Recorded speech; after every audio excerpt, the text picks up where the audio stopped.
the season was kind of broken up into two halves. Yeah. And the first one, the first half ended with Phil flatlining.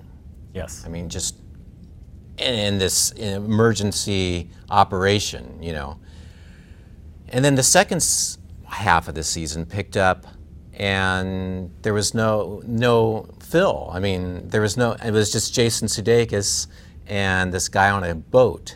Yes. And then we didn't, several weeks had passed. That was a brave decision, just to kind of say, okay, we're going to put that on hold and focus on Jason's character for a bit. We had that plan for a long time. A couple of the things, we did not know much about what we were going to do for the second season going into it. But a couple of the things we knew we wanted to try out were that very end of that first chunk, which you were just talking about, where Phil, Mary Steenburgen, and Mel Rodriguez are performing an appendectomy on Phil, the second Phil, and then he flatlines, and Jason is coming down. And none of them are doctors, Earth. We should probably say. Nobody is a doctor, so it was a lost cause going in. But I was so excited by how that turned out, because that last act in the final episode of that first chunk of shows was completely joke free, and it still felt like the show. So that was exciting to be able to do something different like that. And then with Jason coming back, the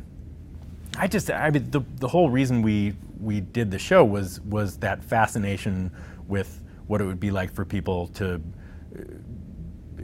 be all alone in this world. So this seemed like a fun chance to get to kind of revisit a different form of the pilot and really stick with Jason and not cut back to the cast, because I think there was some question, as I think the network would have preferred us to involve the cast in there and keep cutting back and forth between Jason and the group in Malibu, but we felt it was important just to show Jason so you could really be there and feel his loneliness. When it makes you stretch a lot more to not have any B story to cut away to, and that always excites us, that challenge there. Right. So we felt like it was worth taking the risk, and Fox was great to let us do it.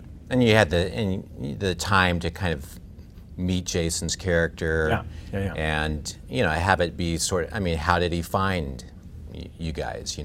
Yeah, and because of that episode, I think when you get to know him so well, I think that's why, if people watch and felt that the last several episodes resonated emotionally, I think that's one of the reasons, is because you get to know his character and you get on his side right in that episode. Maybe another reason, just your rendition of Falling Slowly together. Yeah, that's we do a lot of karaoke together.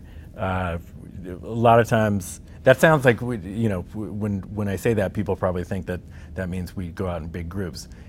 We just go, the two of us, and sing songs together for hours and hours. And sometimes we're in bigger groups, but very often it's just the two of us, and we're getting into some deep cuts. But Falling Slowly is one that we do every single time we're together. Really? So that REO came out. Speedwagons, I Can't Fight This Feeling. Yeah.